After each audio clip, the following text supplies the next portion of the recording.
Peace TV reporters have been active at the UN headquarters since 2010, the age of former UN Secretary General Ban Ki-moon.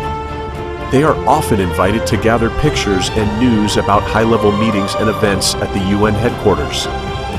We usually report live on the scene the events of dozens of countries, including the US, France, the UK, Israel, Germany, Russia, Egypt, Kuwait, Bulgaria, Ukraine, and Morocco, and the EU at the UN headquarters and their residences in New York. Our news reports have, in part, kept the international community up to date with the work of different governments so that people everywhere will know the great efforts and contributions of the UN to world peace, international affairs, and multilateralism.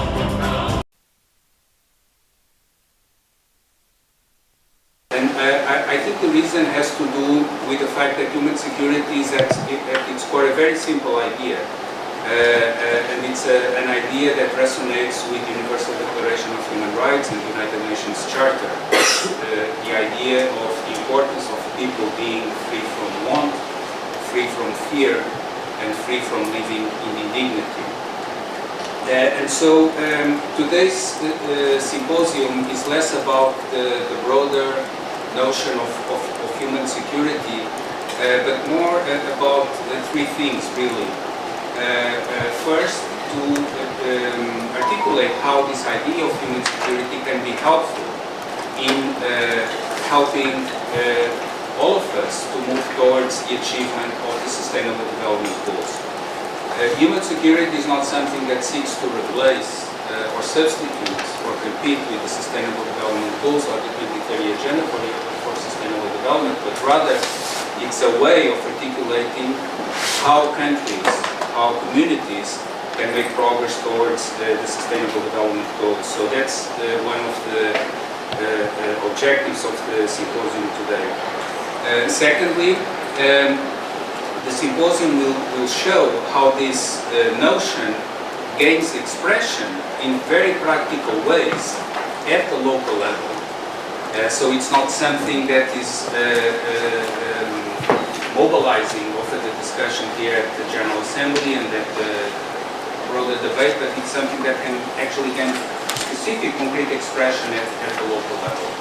And finally, I think what the symposium today will also show is the universal reach of this idea of human security, that its relevance and that its applicability is really universal, and in that way and in that sense is also something that is very much aligned with the universality of the Sustainable Development Goals and the 2030 Agenda for Sustainable Development. So thank you all for joining us on this rainy morning, and looking forward to the discussion.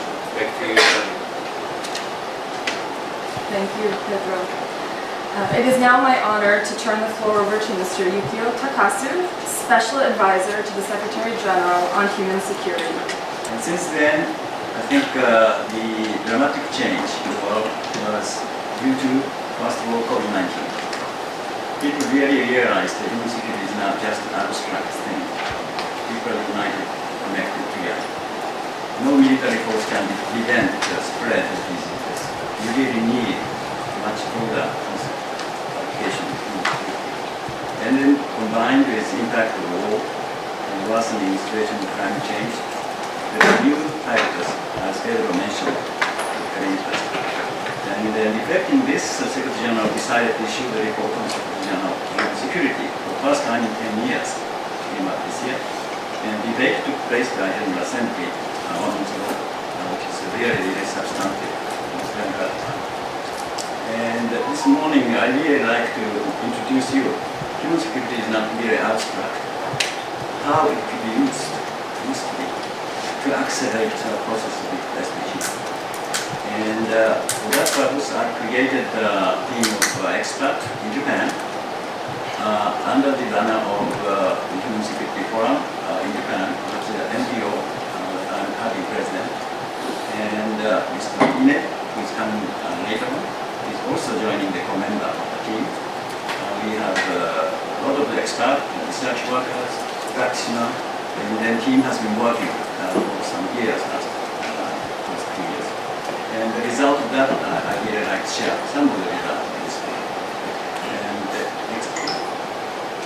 we all know that implementation of SDG is a very serious situation. Lack of resources and many other things happen. And in the no smaller way, it has been affected by COVID-19 and wars in the world and so on and so on.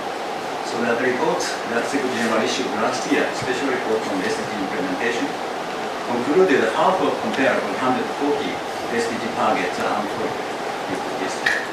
So therefore, Secretary General called rescue plan for SDGs and the SDG stimulus and many efforts have been made. Together with the last September summit, the SDG summit, the committed member state committed to accelerate by 20%. But it's clear that halfway and reach the target of SDG is a very, very serious situation, and we really need, I think, not business as usual. This development inadvertently left many women and young people who depended on serving ferry passengers without a means of livelihood, plunging them into poverty. Recognizing the need to ensure that progress leaves no one behind, we embarked on a mission to empower those affected by providing them with tools and opportunities to thrive in this new landscape. This presentation beautifully captures the essence of our collaborative efforts through the voices of the agencies that implemented the project, the beneficiaries, local councils, and other governmental and non-governmental actors involved. Central to this initiative was the establishment of a state-of-the-art hospitality training center where women and young people acquire invaluable skills and knowledge to excel in the tourism sector. And this endeavor inches the country closer to attaining gender equality, the SDG 5, the decent jobs, SDG 8, and mitigating inequality, the SDG 10. And through this presentation, we bear witness to their journeys of learning, growth, and ultimately economic independence. Colleagues, see for yourself how localizing the SDGs is changing lives in Gambia. In January 2019, the government of the Gambia, together with the Senegalese government, launched the Senegambia Bridge. I would stress that unless we address the issues of human insecurity and the perception of human insecurity, it would be very difficult to get where we want to go. Next. So we are in the Anthropocene context. This is a situation where we humans, our social system, are changing the planet in different ways. There are many things that are happening at the same time. So one representation is climate change, biodiversity loss, but there are other things that are occurring that could be threats to human security. So for instance, greater inequalities. We can also have we see increases in conflicts. We have unintended effects of technological advances, etc. So in this context, it is critical to understand what is happening in different areas. So we have been innovating in our office with a new platform that at least try to understand what are the effects of climate change on people. In the screen you see two hazards linked to different changes in temperatures and the sea level rise, and probably you can perceive that these are different in different parts of the world. But then we ask, what are the effects on people in different parts of the planet? Because we talk about climate change, the climate change, but it has different implications for people around the world. Next, please. Or overcoming the obstacles to sustainable development by building on the assets, the resources and expertise of local communities that was again highlighted by the RC, Serafina, on the case of both the Gambia and Sierra Leone. They have shown how the human security approach is essential in guiding processes that focus on people, respond to the multiplicity of the challenges they face, and build their resilience to current and future shocks. To complement the elements showcased by earlier presentations, I will therefore provide a brief overview, as Hitori said, on the lessons learned on the added value of the human security approach from over 20 years of programs supported by the Trust Fund. Coincidentally, having listened to the presentations, I also believe that this could be a nice synopsis of what was said earlier, and it could be a good gateway for Professor Mine and the reflections from you later on when we open the floor to a much rich discussion. Next slide. The UN Trust Fund for Human Security, through more than 300 programs in 110 countries, has amassed a wealth of evidence on how and why the application of human security brings added value to responding to complex and cross-pillar challenges. Specifically, its application complements existing tools and strategies, strengthens analytical frameworks, and bolsters local action to scale up community efforts to accelerate the implementation of the SDGs. To address the interlinkages across the SDGs by promoting policy coherence and unlocking synergies that result in outcomes that are mutually reinforcing with greater impact on the survival, livelihood and dignity of people. And it brings together actors from across sectors, institutions and levels of government, resulting in the articulation of shared goals and a coherent action plan built on the comparative advantage of each other. And I really do think that this is all quite impressive, because I did not read Mr. Takasu's presentation, nor did I know about Serafina's presentation, and yet we come to the same conclusions about what it is that makes the human security approach so rich and valuable as a tool and as a framework to, of course, accelerating the SDGs. The Japanese NPO, the Human Security Forum, chaired by Ambassador Takasu, has developed the human security indicators, and actually I assisted him. My Ogata Institute has also published, translated and published the English versions of the outcomes of this indicator making, which can be freely downloadable from our website. Next, please. And to achieve the SDGs ideals of creating a society where no one is left behind, it is necessary to make visible who are left behind, where and how they suffer. This requires gathering statistical information not at the national level but at the local community level, which is much closer to people.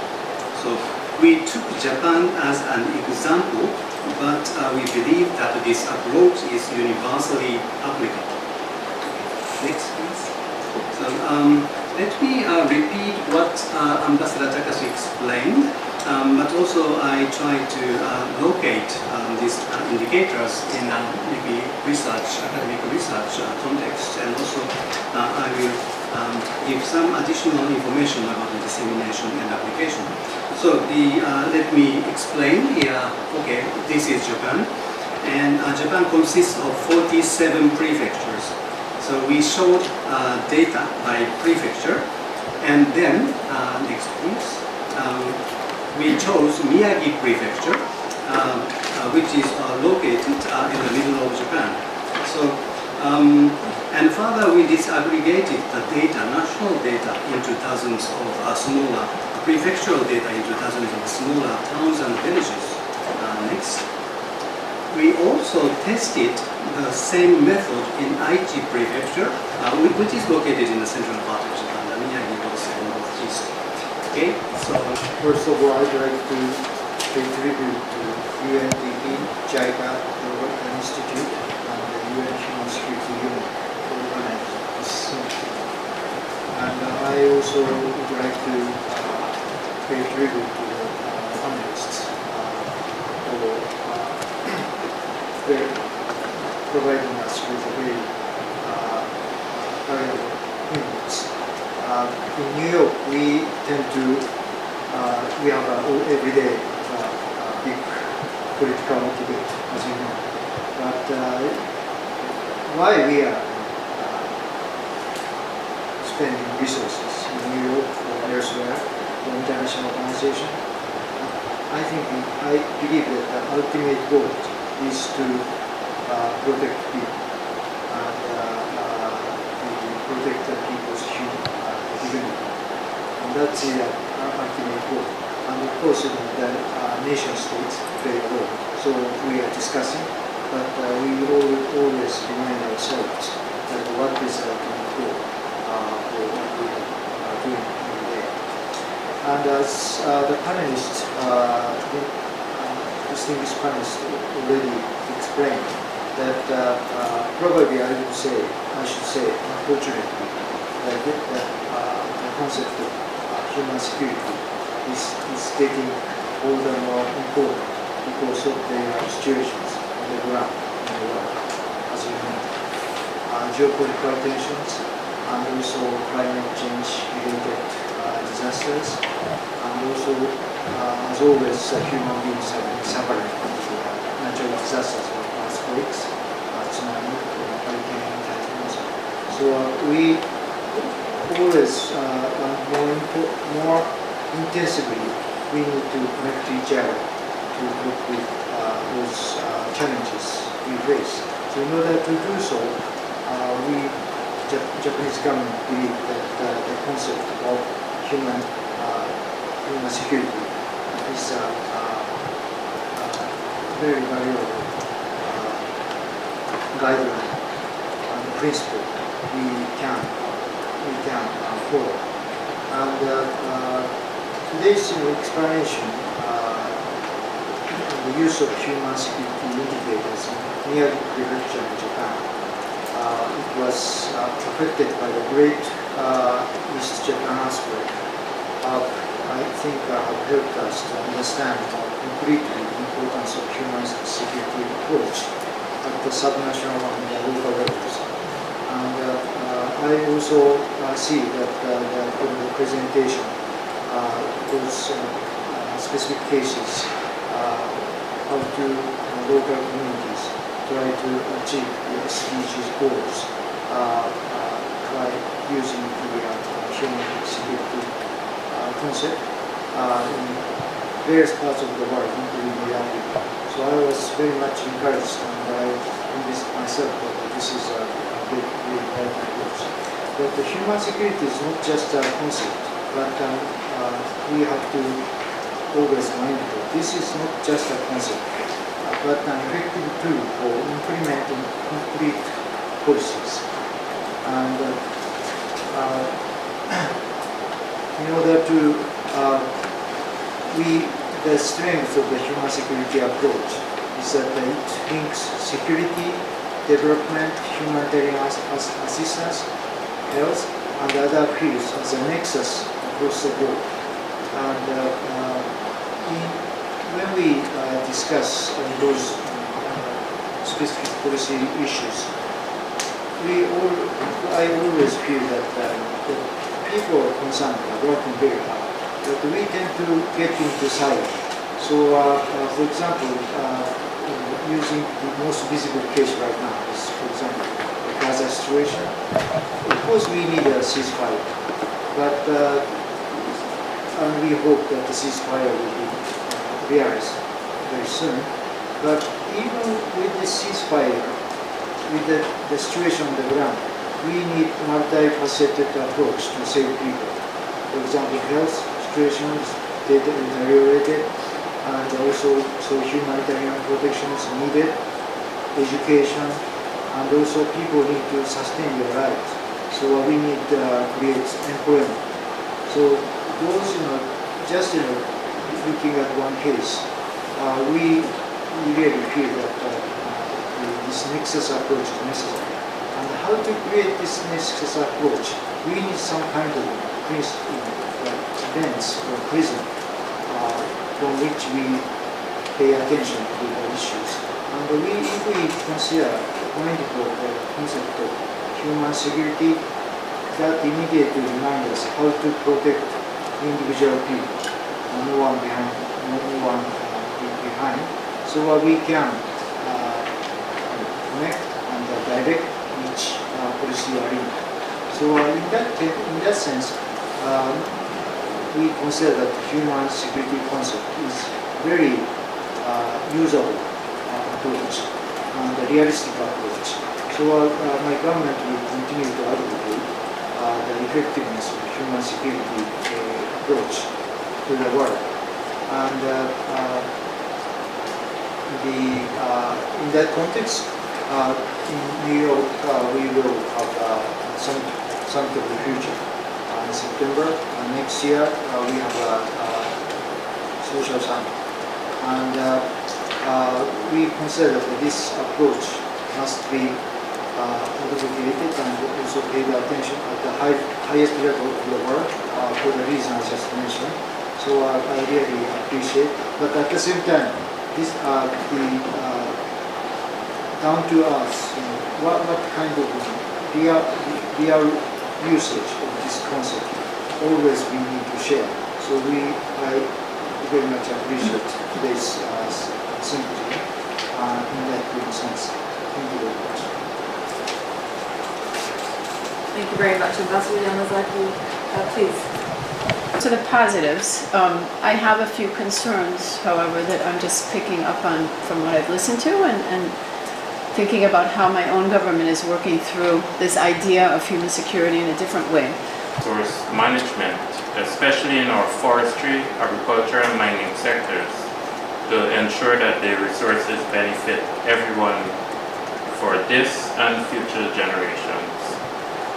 We also engage in clean water initiatives and massive road networks. I wonder, to tackle these challenges on the human securities, do you think that it's more important to focus on the economic approaches or the social and the cultural approaches? Where the objective, the subjective, and all of the rest of it comes in together on the priority setting, because I think, as it was also mentioned by Diana, human security is not something that one entity or one sector or, because this also changes from time to place. So within a place also it changes over time. So what you may have as an insecurity today may not necessarily be what you will face in the future. So there is this dynamic kind of reality in which we live in. And I think human security really brings this down to emphasize this dynamism, but that again, that we can deal with it. There are problems, there are ways in which, tools in which we can use to come and address these challenges. And then, as I said, the collectivity, the fact that not one entity or one sector is going to be the panacea for human security. So I will stop on that because I don't think we have much time, and I would like Mr. Takasu to provide the concluding remarks. Professor Miller. Sorry, Professor. Some reaction. I believe in human security, so human security referring to object of security is individuals, and the process should be bottom-up and also collective. But at the same time, as an academic university professor, I specialize in African history in the 20th century.